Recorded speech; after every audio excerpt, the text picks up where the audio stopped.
100 hurt in what police say was clearly a terror attack in Barcelona, Spain. The weapon of terror, once again, a van. Fox's Alistair Wanklin live in London with the latest. That's right, Jack. The van ramming pedestrians, swerving from side to side for about 500 yards down a pedestrian zone in Barcelona. Victims crushed. ISIS says it was behind the attack. Spanish police arresting 2 men from North Africa, but they're still searching for the driver.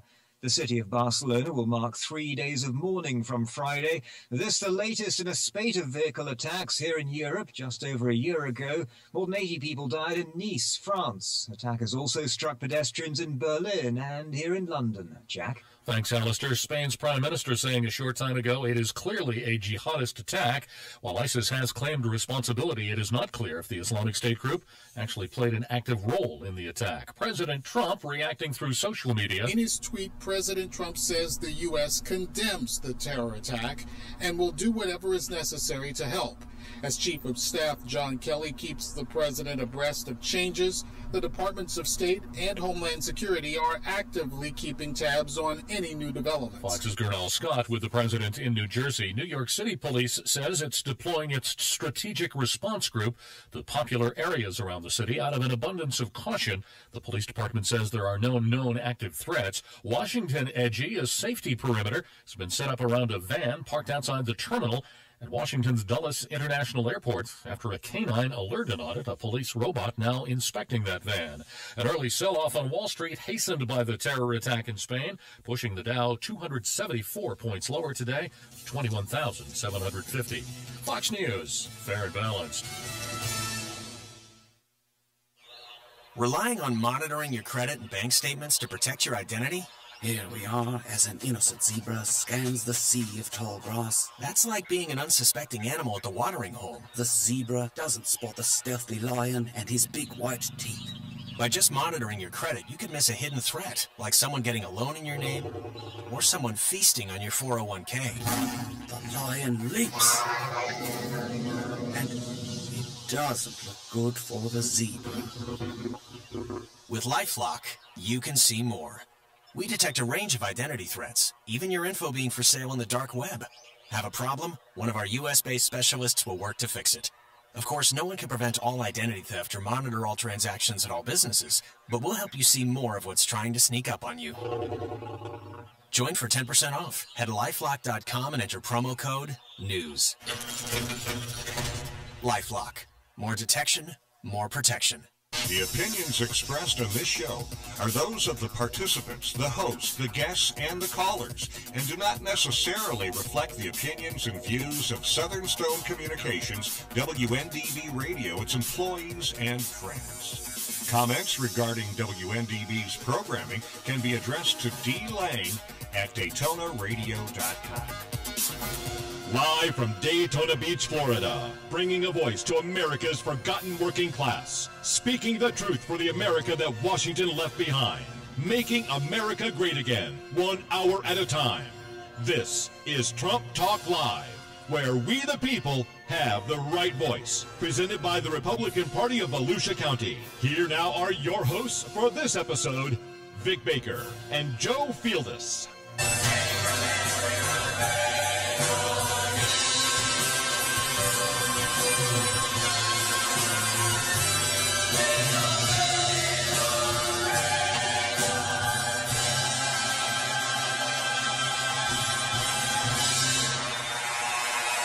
Greetings, fellow American patriot Trumpublicans, and welcome to the Charlottesville riot, North Korea blinks, and Iran nuclear deal-breaker episode of Trump Talk Live, the home of fearless truth-telling about President Donald Trump, whether the fake news media approves or not. There was a time when the words of a president would bind a nation together. That time has sadly passed, and contrary to all the wailing, whining, and weeping of the lunatic left, President Donald Trump is not the sole reason for our division. Amidst the scolding and the scorn of the pampered and sheltered commentariat and compliant political opportunists, Donald Trump speaks the common sense language of an America we once shared with pride. That nation, albeit imperfect, was always capable of becoming a more perfect union because of the brilliant governing mechanisms crafted by founding fathers endowed by their creator with the wisdom of the ages. They knew that human nature in its abounding imperfection would require checks and balances to prevent the menacing mob or the tyranny of a select few from infringing on our God-giving rights to life, liberty, and the pursuit of happiness. Our founders were brilliant men who lived at a time flawed by glaring hypocrisy, yet they created a framework of government capable of fixing the worst of those flaws over time. This nation has incurred a deep moral debt to Native Americans who lost their lands, their lives, and tradition to American settlers, to generations of Africans imported here and bound into slavery, to women who were denied full participation in decisions that affected their lives. Over time, the Constitution authored by Madison and other founders discovered ways to right many of the wrongs and to create a more perfect union. Yet it's not perfect today, nor will it ever achieve perfection as long as human flaws hold sway. We cannot change mistakes of the past. We are free to build a better America informed by our understanding of those mistakes.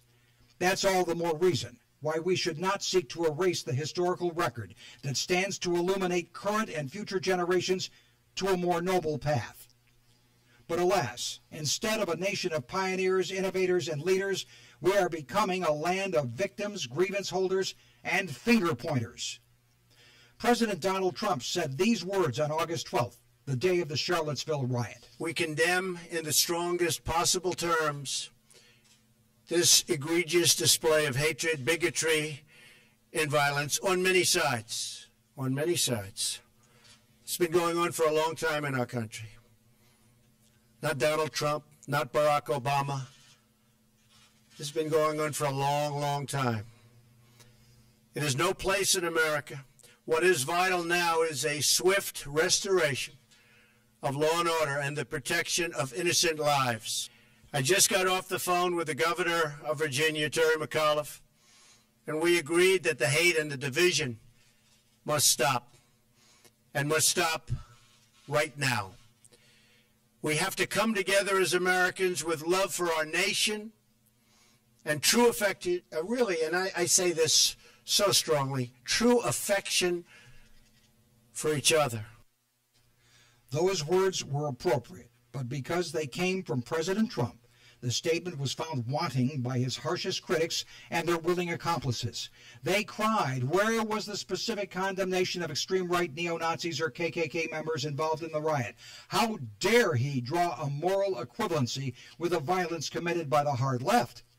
After a weekend of caterwauling, President Trump issued another statement on Monday, August 14th, this time specifically calling out those responsible for the violence, including the KKK and neo-Nazis. I just met with FBI Director Christopher Wray and Attorney General Jeff Sessions. The Department of Justice has opened a civil rights investigation into the deadly car attack that killed one innocent American and wounded 20 others. To anyone who acted criminally in this weekend's racist violence, you will be held fully accountable. Justice will be delivered. As I said on Saturday, we condemn in the strongest possible terms this egregious display of hatred, bigotry, and violence. It has no place in America. And as I have said many times before, no matter the color of our skin, we all live under the same laws. We all salute the same great flag. And we are all made by the same Almighty God. We must love each other, show affection for each other, and unite together in condemnation of hatred, bigotry, and violence. We must rediscover the bonds of love and loyalty that bring us together as Americans.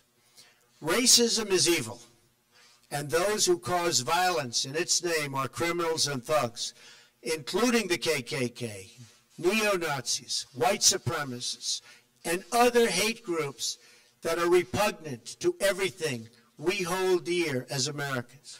We are a nation founded on the truth that all of us are created equal. We are equal in the eyes of our Creator. We are equal under the law, and we are equal under our Constitution. Those who spread violence in the name of bigotry strike at the very core of America. This was not going to satisfy President Trump's hard-left critics, who expressed shock and outrage once again. That's because the president said violence was perpetrated by both sides in this tragic episode, which resulted in the deaths of an innocent woman hit by a killer's car and 2 law enforcers lost in a chopper crash. The media arbiters of public morality seem to conveniently forget that the Ku Klux Klan was a creation of Democrats, that the Antifa and Black Lives Matter movements are funded and organized by hard-left individuals and groups, and they are known for violence. Historically, the Democrat Party opposed amendments that granted full emancipation, citizenship, and the vote to former slaves after the Civil War. Those amendments were ratified by Republicans without Democrat votes. Even though Democrat President Lyndon Johnson pushed for and signed the Civil Rights and Voting Rights Acts, that legislation was opposed by Southern Democrats and could not have passed without Republican support. Behind the scenes, Johnson was commonly known for racist remarks that have been documented by his biographer. The Democrat Party has taken the black electorate for granted for many generations, buying support through welfare, public housing, and affirmative action. The so-called war on poverty has failed. As President Trump has pointed out, many African Americans are still mired in poverty, living in decaying cities ruled by Democrats even today. He asked them, "What the hell do you have to lose by voting for me instead?"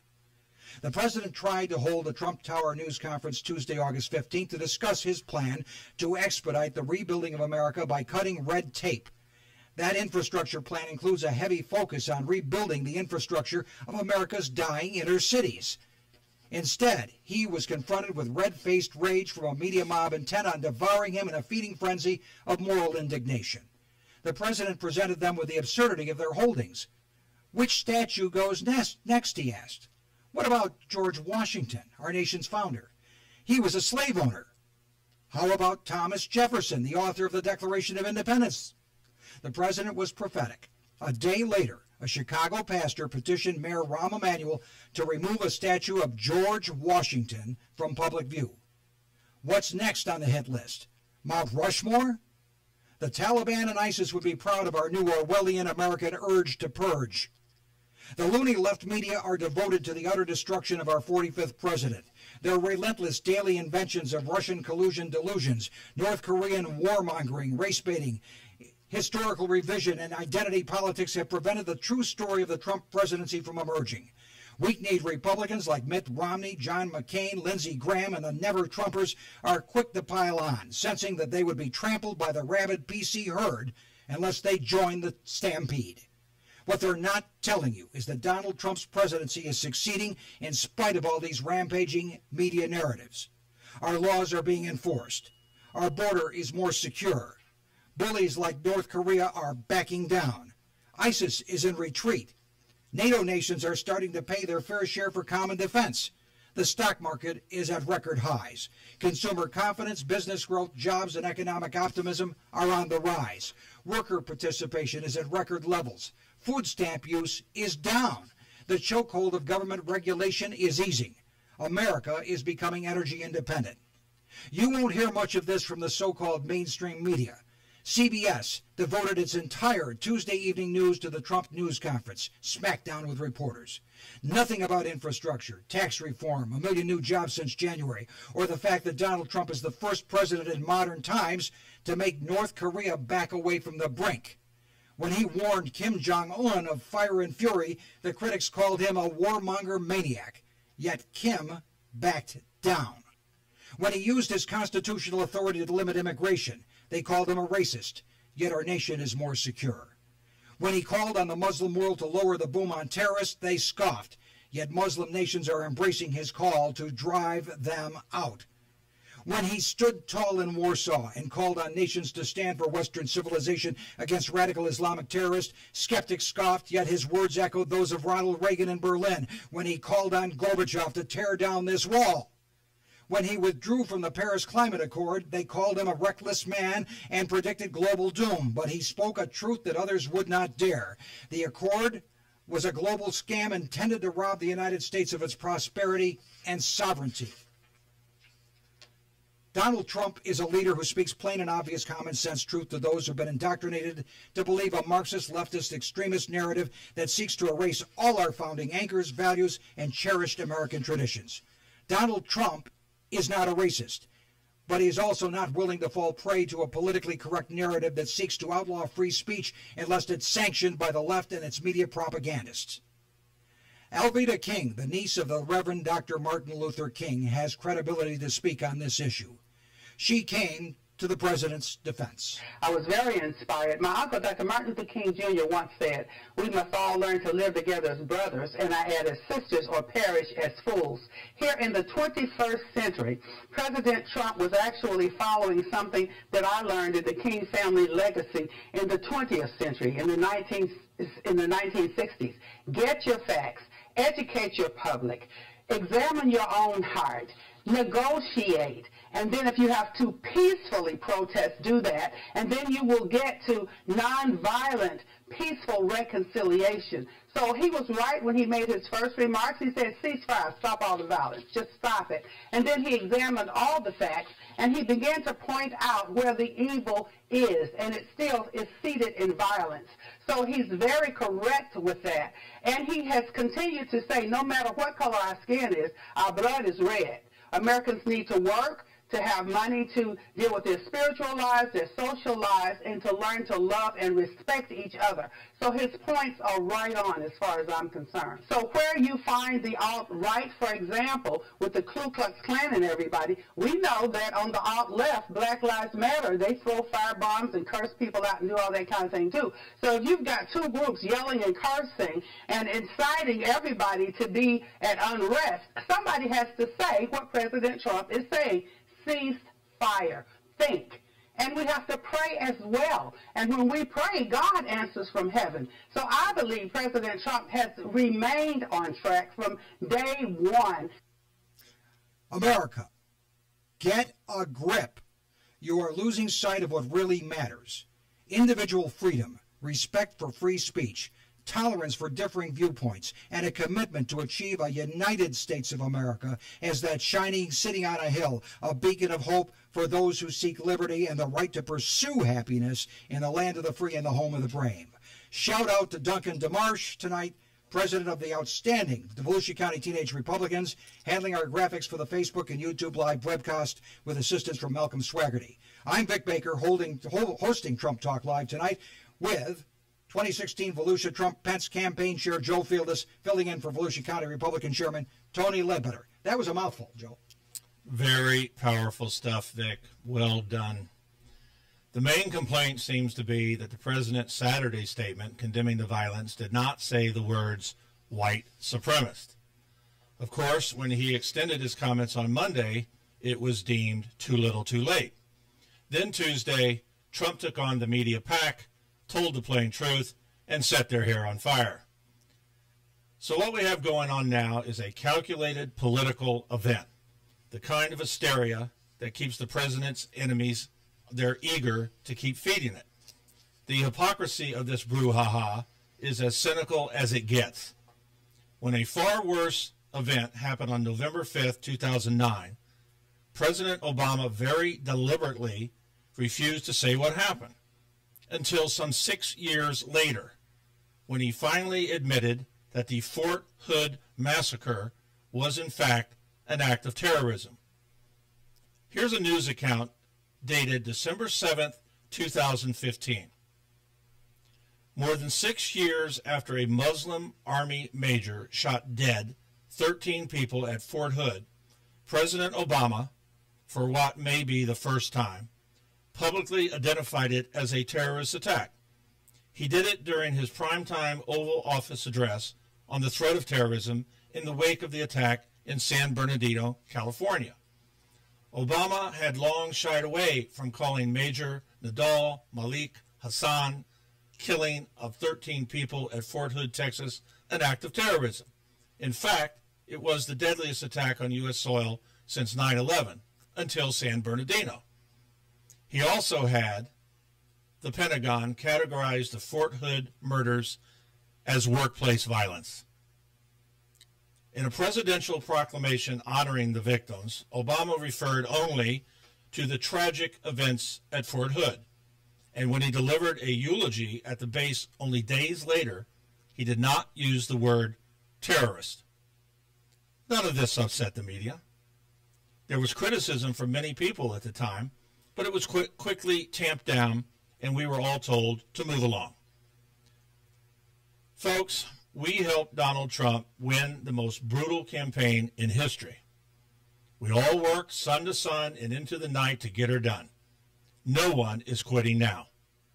Our job is to stand strong with our president against all enemies, foreign and domestic, and thank God that is what patriots will do. Let's roll, Vic. And we will after this word from our sponsors. Your voice can be heard loud and clear right here on Trump Talk Live. Our local number is 239-0033. You can call us toll-free from anywhere in the USA at 800-927-0033. Stay with us for more fearless truth-telling on Trump Talk Live, making America great again.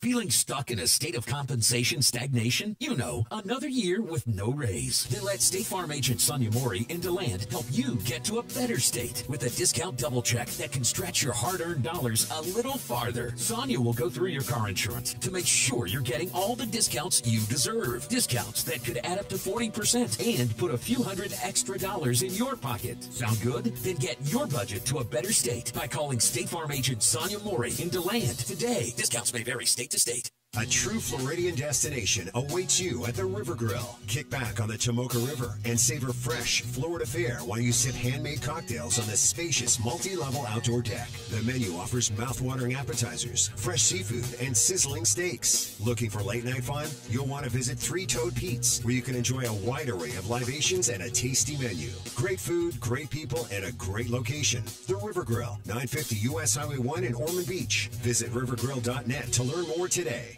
Your voice can be heard loud and clear right here on Trump Talk Live.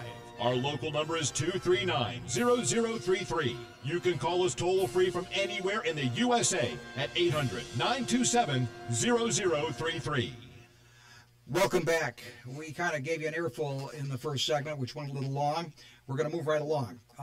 We are aware of the fact that there was another terrorist attack, ramming a vehicle into a crowd of people, killing 13 people, injuring 80. That seems to be the preferred method for the Islamic terrorists now. ISIS has claimed credit for it, and that's about all we need to say about that, other than that CNN is now speculating that it's somehow a copycat of Charlottesville, which couldn't be more absurd in my view. Could not be more absurd. Well, you know that he had the classic smackdown that even CBS TV News decided nothing else happened in the world that day. So Trump really put it to the media, and one of the things he put to the media was, okay, you want to tear down these Confederate statues, I get that, but you know, there's something to be said for keeping a history of things, even ugly parts of your history, to remind future generations not to repeat the mistakes. But in Cut 9 was a very telling question by the president. What's next, you guys? George Washington was a slave owner. Was George Washington a slave owner? So will George Washington now lose his status? Are we going to take down, are we going to take down statues to George Washington? How about Thomas Jefferson? What do you think of Thomas Jefferson? You like him? Okay, good. Are we going to take down the statue? Because he was a major slave owner. Now we're going to take down his statue. So you know what? It's fine. You're changing history, you're changing culture, and you had people, and I'm not talking about the neo-Nazis and the white nationalists, because they should be condemned totally. But you had many people in that group other than neo-Nazis and white nationalists, okay? And the press has treated them absolutely unfairly. Okay, we don't need to get into all of the news conference. You probably heard a lot of it because that's all the media have been obsessing about.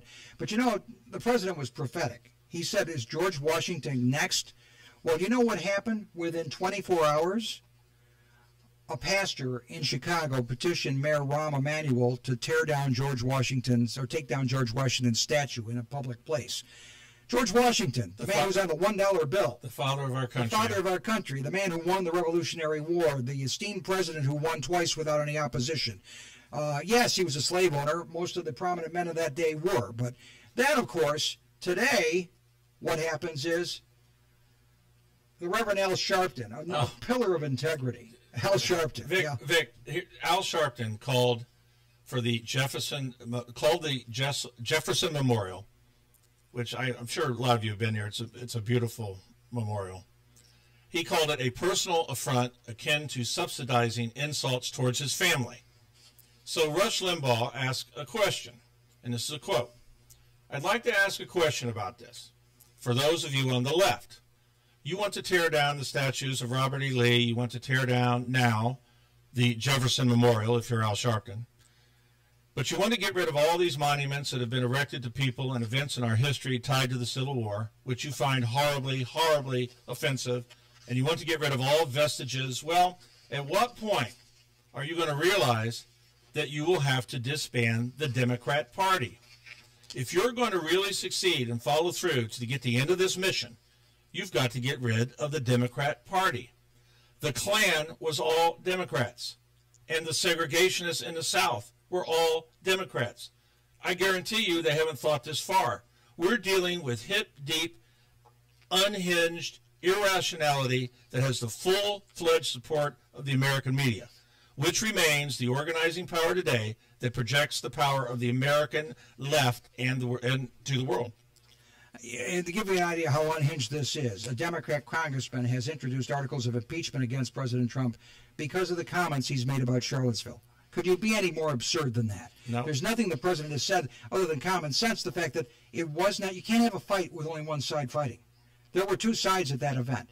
George Soros, I saw a document today, a recruitment document that was on social media. George Soros was hiring people to go to Charlottesville.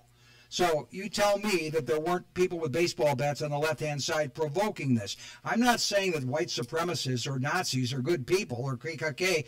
What I'm saying is you had bad guys on both sides, and that's exactly what the president's saying, but they won't accept it from him. They can't have a narrative that blames both. It has to be their narrative or no narrative. And Al Sharpton, of course, has a very checkered past himself. He's a tax evader by incredible. Just one of those things. Among other things. Doesn't pay his tax. Here's another incredible thing that happened in Chicago recently. Somebody has defaced a statue, a monument to Abraham Lincoln.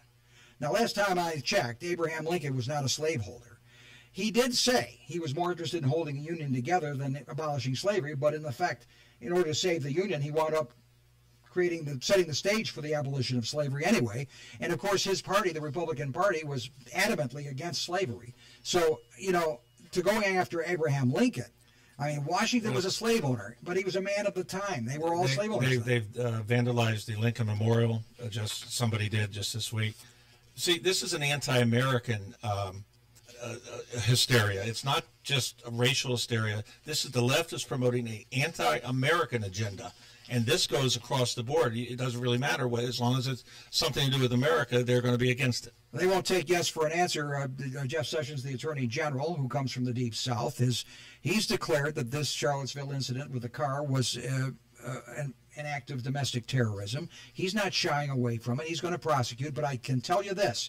He will prosecute all elements and find out all the wrongdoing that contributed to this. And the other question that arises is, let's talk about Terry McAuliffe for a minute here, the governor of Virginia. Oh, boy. He warned about this event in advance. Permits were given for this event. They avoided they did not allow the police, the National Guard, or the state police to stand between the two sides of the issue. And in fact, in New York City, even the NYPD will tell you whenever something like this happens, they keep the opposing sides separated because it gets out of control otherwise.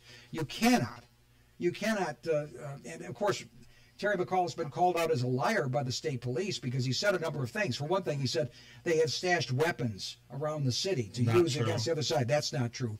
And he also made another statement that was proven not to be true by the state police. And, of course, he threw the state police and everybody else under the bus by suggesting that they came ill-equipped for the riot. They were told not to step in. The stand-down is a big issue. It's being investigated. The governor... The former governor of Virginia, Jim Gilmore, on Tuesday raised new questions about McAuliffe's involvement in the riots and said the public needs to know if the state and the city had taken proper precautions to avoid the clashes, and if police were told to stand down. McAuliffe has said, oh, we'll do an internal review. Former Governor Gilmore said, no, that's not good enough. He says you've got to get an independent investigation and take it out. There has to be a review. The people need to know what the governor did, how did he participate in it, whether he was part of the meetings, where was the meetings, what planning was to be done, and were any constraints put on the police. Gilmore also said that there were reports that some of the police were asked to stand aside and be more passive, and they didn't have a plan to separate these groups. Vic, number one rule in the book for riot control is you separate the groups. These people were allowed to get in touch with each other with no police intervention. Yeah, that's a volatile mix. At the Trump Tower news conference, we're not going to go through the whole thing because it becomes punishing after a while. But in cut number 7, they were questioning the president. Do you seem to think that the left and the right on the side of this issue are morally equivalent? Because he was saying that both were violent and violence is wrong on either side. Let's hear what his exchange was. Do you think that what you call the alt-left is the same as neo-Nazis? Those people, all of those people, excuse me, I've condemned neo-Nazis. I've condemned many different groups, but not all of those people were neo-Nazis, believe me. Not all of those people were white supremacists by any stretch. Those people were also there because they wanted to protest the taking down of a statue, Robert E. Lee. So, excuse me, and you take a look at some of the groups and you see, and you know it if you were honest reporters, which in many cases you're not, but many of those people were there to protest the taking down of the statue of Robert E. Lee. So, this week it's Robert E. Lee. I noticed that Stonewall Jackson's coming down. I wonder, is it George Washington next week, and is it Thomas Jefferson the week after? You know, you really do have to ask yourself, where does it stop? Where does it stop? It stops here because we have to go to a break, and we'll return in a moment. Your voice can be heard loud and clear right here on Trump Talk Live. Our local number is 239-0033. You can call us toll-free from anywhere in the USA at 800-927-0033. Stay with us for information you'll never get from the left-wing media, right here on Trump Talk Live, where the deplorables are ignored no more. Come show your support for first responders and firefighters with some fun in the sun at the Firefighter Beach Triathlon. Head to New Smyrna Beach Sunday, September 17th at the Flagler Avenue Beach Approach. Swim with your flippers or floaties for 200 yards. Then hop on your beach cruiser for a Fat Tire 5-mile bike ride. Then embark on a 2-mile fun run with crazy obstacles. And end it all as you literally limbo under a ladder to the finish line. It doesn't matter if you're a firefighter at heart, or you just heart firefighters. This fun triathlon is for you. So come out Sunday, September 17th to the Flagler Avenue Beach Approach. Registration is at 8 a.m. Race start time 9 a.m. For race details and to pre-register, text Fun Run, one word, to 40691. Text rates apply. Go to nsbfla.com for accommodation specials and click on special offers. Sponsored by Riverside Clinical Research, Ruben Zifra, and brought to you by WNDB. Your voice can be heard loud and clear right here on Trump Talk Live. Our local number is 239-0033. You can call us toll-free from anywhere in the USA at 800-927-0033. Okay, we wanted to say thank you to our sponsors, Sonia Mori and DeLand. Make her your State Farm agent. Ask Sonia for an insurance checkup. Milne Roofing here in Daytona Beach, 386-986-8688, Milne Roofing. And for the best pizza in the land, Marino's Pizza. Vic, I wanted to get back to our Governor Terry McAuliffe a little bit. People may not know him, but let me tell you a little history here. He's known as the Clinton's bag man. He was the money man. He was a fundraiser that skirted the edges of the law. He was the one who invented for Bill Clinton the idea that you could sleep in the Lincoln bedroom if you made a contribution. The White House actually had a major financial scandal, the Clinton White House did, when McAuliffe was working for them. Not a coincidence. So I give you that background because Terry McAuliffe is all about the money. Now, here's a report from this morning. Months of post-election malaise has hamstrung the Democrat National Committee fundraising. They are in a serious money gap with Republicans. And for 18, they have a serious problem. The Democrat National Committee has raised $38 million in the first half of the year, compared to the Republican National Committee's $75. About a half. There's a $37 million shortfall there. As of June 30th, the RNC has about $45 million in the bank. The DNC has about $7 million in the bank. So, do you think the donkeys are fundraising off Charlottesville here, Vic? Do you think the Clinton bagman Terry McAuliffe knows a trick or two when it comes to fundraising? You think Charlottesville might be a setup? Well, another of Bill Clinton's bagman was Rahm Emanuel. Worked for Bill Clinton and worked later for Obama, before getting elected to Murder City, the mayor of Murder City, Chicago. Rahm Emanuel always used to say, don't let a good crisis go to waste. Oh, yeah. And that's exactly what it is. Now, the network spent 77% of their time to the Trump Tower news conference. CBS Evening News decided nothing else in the world of any importance happened but that. That tells you a lot about their priorities. And, Jim Acosta was after him. Franklin Graham, the son of Billy Graham, Franklin Graham, the president of Billy Graham of Evangelical Association, posted a tweet saying, shame on the politicians who are trying to push blame on President Trump for what happened in Charlottesville, VA. That's absurd. What about the politicians such as the city council who voted to remove a memorial that had been in place since 1924, regardless of the possible repercussions? How about the city politicians who issued the permit for the lawful demonstration to defend the statue? And why didn't the mayor or the governor see that a powder keg was about to explode? Graham called on the nation to come together and turn to God. Virginia Senator Tim Kaine got the tables turned on him because he started pointing fingers on this. And then, of course, his Republican challenger came back and said, wait a minute. Let's talk about your son's violent protest during the Trump campaign, aimed at Republicans and Trumpublicans. CBS News host Norah O'Donnell has been pushing a fake right-wing terrorism statistical myth that's out there. No, it's not true that right-wing terrorists have caused more death and destruction than radical Islamic terrorists. Truth is the new hate speech. The CEOs have dropped from Trump's business forum, and the council has been disbanded for non-participation. Now, one of Trump's key political advisors, in fact, his top economic advisor, is Gary Kahn, a product of Wall Street, himself a Democrat, he's Jewish, and he's said to be upset with President Trump's remarks not coming down hard enough on neo-Nazis. So they're saying that he might resign from the president's administration. Now, Gary Kahn was said to be the next in line to be the Fed chairman. Wall Street's getting a little spooked by the idea that Gary Kahn might resign. Steve Bannon called out what he called far-right clowns. He said the enemies are wetting themselves in a rare interview that got leaked out, and he said he was drawing fire for Trump. He said ethno-nationalism, it's losers, it's a fringe element. I think the media plays it up too much, and we ought to help crush it, crush it some more. Okay, we have a caller from Brian in Ormond Beach. Brian. Gentlemen, hi. Hi. Love the show. I look forward to it every week. You guys, you really have your finger on the pulse of what's going on. Well, thank you. Okay. My question is, I've seen a couple video clips on the internet, just short ones, that show that car that accelerated and hit those other cars in Charlottesville was driving not that fast until somebody stepped up and smacked it on the back bumper with a baseball bat. Yeah, right. Exactly. I've heard the same reporting of that.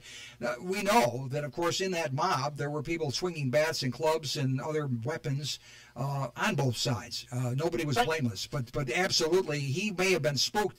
But the guy, clearly, I have looked up his voter registration. He's not, contrary to some reports on the web, he's not a registered Democrat. This guy is a registered Republican. I looked his records up in the Ohio Secretary of State's office, but I'm not sure about his full background or his full motivations. I think that'll come out. He's 20 years old. He's an idiot. He's 20 years old. He doesn't know what he's talking about. No, he is. There's even reports that he might be partially schizophrenic too and on meds. But my question is, what do you think will happen if it turns out, if they no bill, if the grand jury no bills the guy, or it turns out that he had valid fear for his life concerns? Well, can I predict to you what will happen? All the nonviolent left-wing people will peacefully break some windows, burn down some cities, and beat up some Republicans. You know, this is it. You can't raise a finger. You can't even raise your voice to Democrats or liberals for that's violent. That's violence to our ears. But of course, their way of fighting back is to burn down Berkeley, or to burn down Chicago, or to burn down Ferguson, or burn down Baltimore. This guy's not. He's not walking away from this. He's gonna pay. They're gonna drop the hammer on it. Yeah, sure, absolutely. I want to say I support Trump 100%. I love those tweets. I love this press conference. That was amazing. That's the guy we elected. You know, we elected Vlad the Impaler to go in there and do what it takes to turn that place upside down. We didn't elect Lindsey Graham or anybody else that's just going to mealy-mouth stuff. No other president could cut through the BS the way Donald Trump cuts through it. Yeah, the media seems to feel like he blew himself up that day. That was the worst day of his life. And for all the people that support President Trump, all 63 million of them, I think they loved it. I think they were cheering. I think they were cheering that press conference. Finally, somebody who speaks for us, Brian. Yep. Sir, thank you for your call. Thanks for calling in. Hope Hicks, a 28-year-old woman who has been at Trump's side through the campaign, is now the interim White House communications director. We got her picture there somewhere. Hope Hicks is taken over where Scaramucci left off, but she won't be leaking, and she won't be using vulgar, leaky language to people. The Trump, as I said, the Trump CEO Strategy Council is said to be disbanded because they all left. As you let me know earlier, which I didn't know, this council never met before. They met one time for a photo op, and then that was the end of their work. That's about what they are. Now, here's an odd thing, and we don't have any pictures to go with this, but Thomas Friedman is no Trump supporter, and Thomas Friedman's no conservative, but he did write an interesting item recently. And in case you missed it, last week, New York Times columnist Thomas Friedman advised the Democrats to embrace some of Donald Trump's beliefs because some things are true even if Donald Trump believes them. If they hope to attract Trump voters in the midterms, they're going to have to make some moves toward the president, says Thomas Friedman. He's going to get blasted. You know, anytime anybody makes a move toward the center in the Democratic Party, they get blasted. Elizabeth Warren just came out and said, absolutely not are they going to the center. They're going further left. They do it across the board. On abortion, anybody that's pro-life is not welcome in the Democrat Party. This is their core belief, and the progressives that own the Democratic Party are not moving off that, which is going to bury them further, which of course we appreciate. All right, now the Trump Tower news conference. The purpose of that news conference was not to talk about Charlottesville. So the purpose of the news conference was to talk about infrastructure. The president signed an executive order this week. And the purpose of the executive order is to expedite the replacement of our crumbling infrastructure. Modernizing an outdated system. The old system for completing environmental reviews was fragmented, inefficient, and unpredictable for the American people. The federal government currently lacks a system for tracking the cost of environmental reviews. Regulatory red tape to jump through major infrastructure projects are held up for years at significant cost to our economy. According to a 2014 Government Accountability Office report, it takes 7 years on average for a complex highway project to go through the entire environmental review process.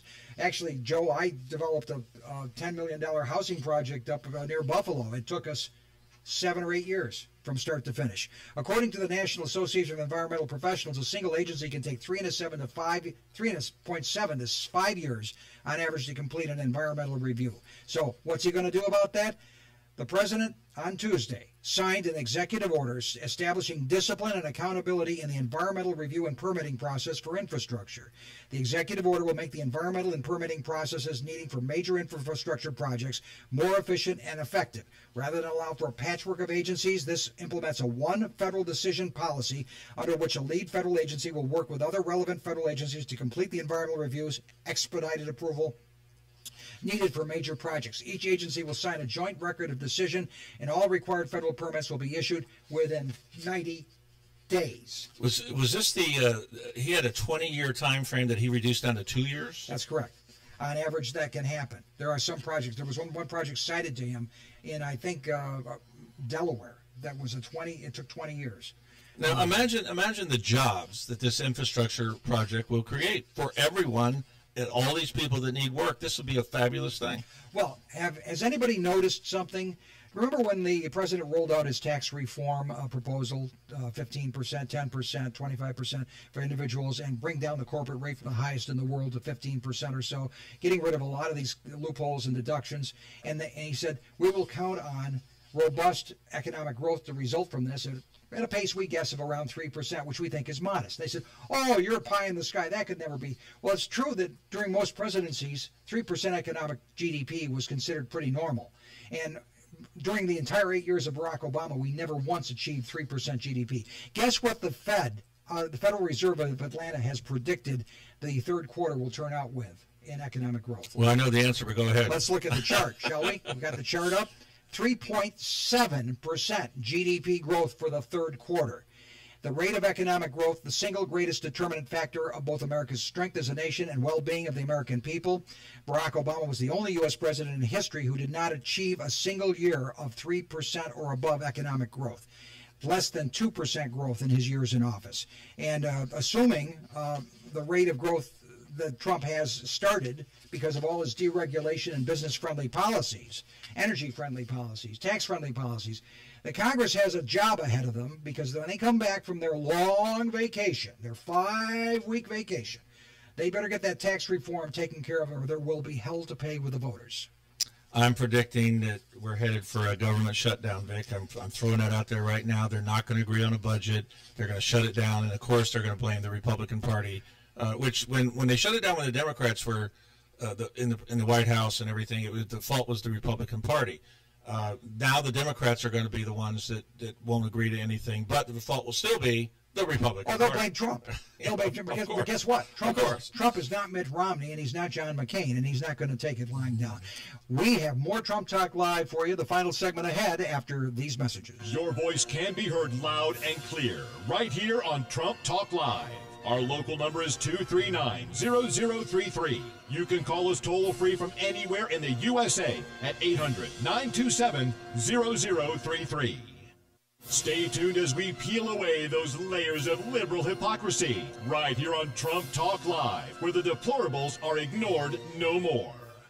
Love being on the water but don't want the hassles of owning a boat? Check out the affordable alternative, Freedom Boat Club.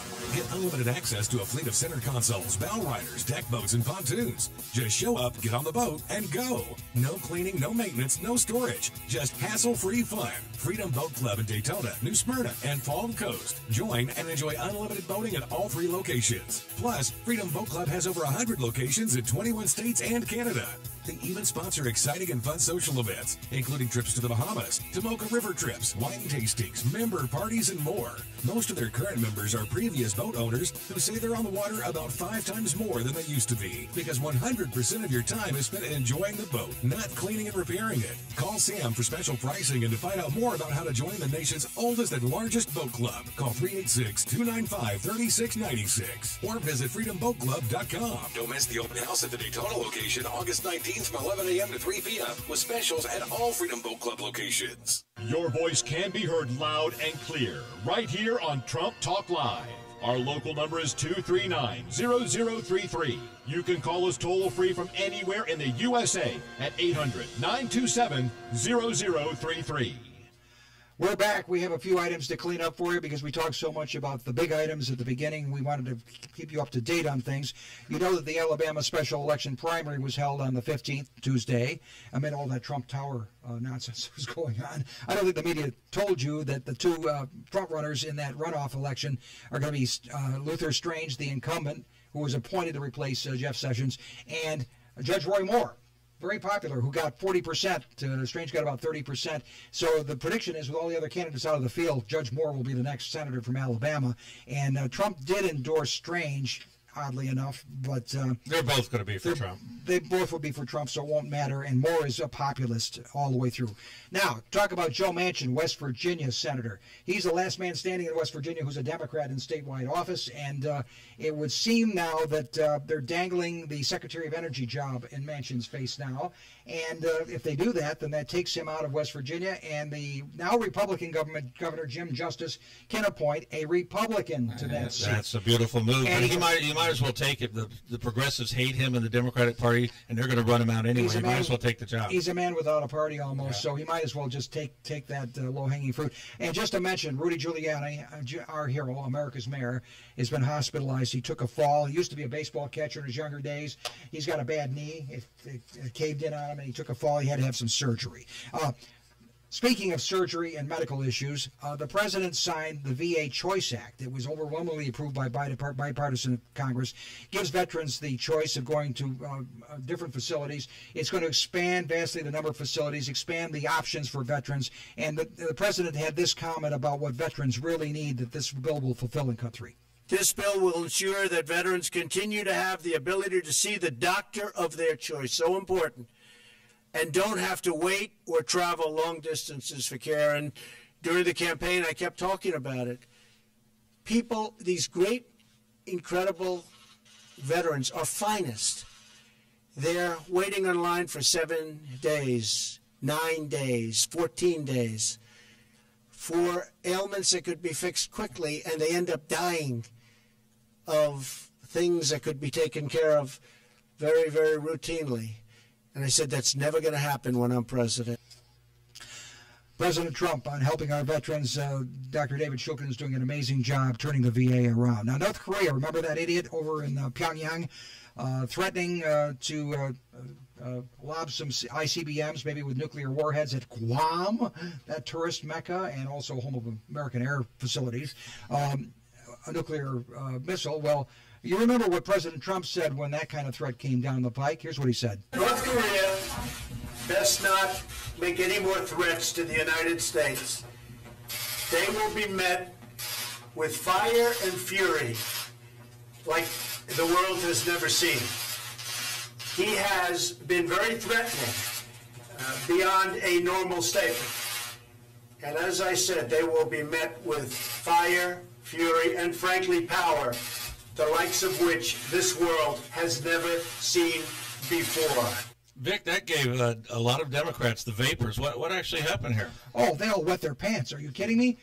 They thought, oh my gosh, we're going into World War III. This man is a warmonger. He's a maniac. Does anyone remember the kind of warnings that Winston Churchill put out in the 30s about the Nazis? And nobody wanted to listen to him. They called him a warmonger. What did Trump do? He did a Reagan-like move. That's basically saying the missiles will fly if you lay one hand on this. Mr. Gorbachev, tear down that wall, and what happens? They collapse. So Kim had like a change of heart. So what happens is North Korea says, never mind. Never mind. We won't fire missiles at Guam after all. I'm sure the Chinese talk some sense into the North Koreans. This problem's far from over, but we'll talk about that another show. Well, we don't have to go through all the president called the governor of Guam to tell him you're perfectly safe. Mike Pompeo backed up the president and said, we don't think that the threat is imminent now. And even Susan Rice, the liar for hire that Barack Obama employed to lie to the media about Benghazi, even she admitted this week that their policy on North Korea, that is Obama's policy, was kind of a failure. Yeah, well, appeasement is always going to be a failure. Well, it's like a broken clock. Every once in a while, it's right. Yeah. Okay. Now, but at the same time, on the other side of the issue, Joe, we've got Iran raising its ugly fist at the United States. And remember when Obama sent pallets of cash and gold to Iran to pay them off, to get them to be nice about nuclear, stopping their nuclear program, and released $150 million or billion, I don't remember how much. And also release hostages that they were holding. Yeah, that exactly. Ransom money. Complete ransom money to try to bribe the Iranians into being good guys. And now all of a sudden they're saying, well, we don't like President Trump and what's going on with the U.S. We don't like the fact that you're not kowtowing to us and that you're sanctioning us for some things that we've done. So we're going to blow up this nuclear deal. And guess what? We can start our nuclear weapons by next Tuesday. So there was no delay. I mean, they're ready to go anytime. So that nuclear deal wasn't worth the paper was written. The president of Iran just confirmed everything that people said that was wrong with the deal Obama made with Iran. He said we can restart and be ready to go within hours. So what good did this deal do except enrich Iran? I guess they got a lot of money. Okay, turning to the Robert Mueller investigation. The headline, well, here's an interesting article that we just pulled up from Carrie Johnson, writing for NPR, not exactly a bastion of conservative viewpoints, NPR, and you've got something in a second here. A lot of people are counting on Special Counsel Robert Mueller, she says. And she says, but wait a minute. The community that's fervently depending on this 73-year-old former FBI director to shake up the Trump presidency may be in for its share of disappointment. The special counsel and his team of 16 lawyers are working under a fairly broad mandate, but she is saying in her article, he may come up with nothing, because there may be nothing there. And something interesting, the very first little hiccup from the Mueller team happened this week. ABC News reports that FBI top investigator Peter Strzok quit the Mueller investigation. No reason was given, but it's he spent much of his time in law enforcement career working in counterintelligence cases. He was unanimously praised by all the usual people when he joined the team, and now all of a sudden he's off the team of his own choice. I wonder what that means. I don't know what that means, other than the fact that here's a guy that was told, look, you got a chance to chomp on some raw meat here, and you're going to have a good time prosecuting, and guess what? Maybe there's nothing there for him. Wouldn't that be something? Yeah, absolutely. Mueller is in talks with the White House about interviewing current and former officials. Now, there's another thing that's come to light. It turns out that James Comey, that pillar of truth-telling, has been caught in some huge lies. You remember the Jay Sekulow, the Center for Law and Justice. We have a caller before we go to that, and we have Sylvia in Port Orange. Sylvia, you're on Trump Talk Live. Just real quickly, I have nothing to add, but I've listened to every word. Keep it up, keep it up, keep it up. Bye. Thank you. Well, thank you, Sylvia. We love encouragement. We like a thumbs up from our listeners. Okay, boom. The FBI reopening the FOIA request into Clinton Lynch tarmac meeting because the American Center for Law and Justice is reporting the FBI is reopening the FOIA investigation because apparently there's a lot more to the emails between the FBI. We just delivered 413 pages of documents on the clandestine Clinton Lynch meeting to the U.S. Senate Judiciary Committee, they say. Those documents, relevant to the committee's ongoing oversight of former Obama Attorney General Loretta Lynch and her role in the criminal investigation of Hillary Clinton, were received as a result of litigation against the DOJ for failing to comply with the requirements of the Freedom of Information Act. You remember the FBI came back and said there's nothing responsive to your request, and then all of a sudden treasure trove comes in because there's a new sheriff in town at the DOJ. So now they're spilling it out.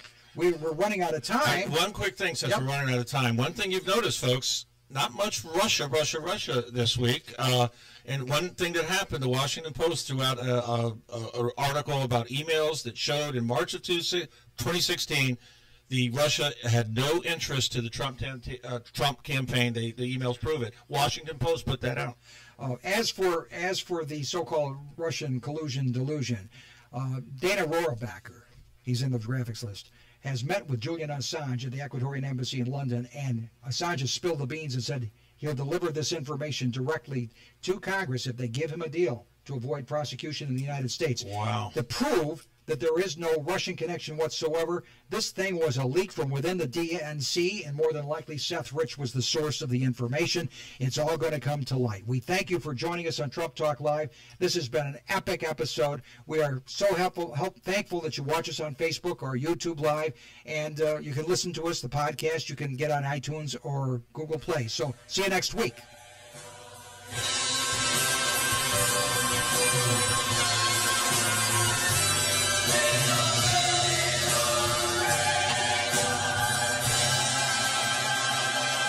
Stuck in a state of compensation stagnation? You know, another year with no raise. Then let State Farm agent Sonia Mori in DeLand help you get to a better state with a discount double check that can stretch your hard-earned dollars a little farther. Sonia will go through your car insurance to make sure you're getting all the discounts you deserve. Discounts that could add up to 40% and put a few hundred extra dollars in your pocket. Sound good? Then get your budget to a better state by calling State Farm agent Sonia Mori in DeLand today. Discounts may vary state to state. You've been listening to Trump Talk Live, making America great again, 1 hour at a time. Follow us at Volusia County Republican Party on Facebook or go to our website, TrumpTalkLive.com for updates. Join your Trumpublican hosts, Vic Baker and Tony Ledbetter, for another fearless edition of Trump Talk Live next Thursday at 7 p.m.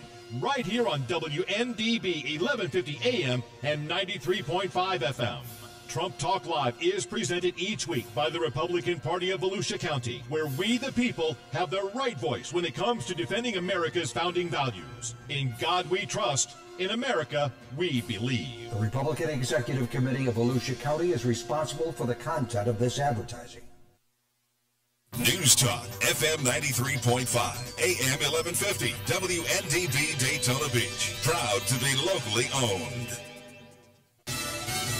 A manhunt underway for a Barcelona terrorist. I'm Jack Callahan, Fox News. 13 people dead, 100 injured, some of them critically in the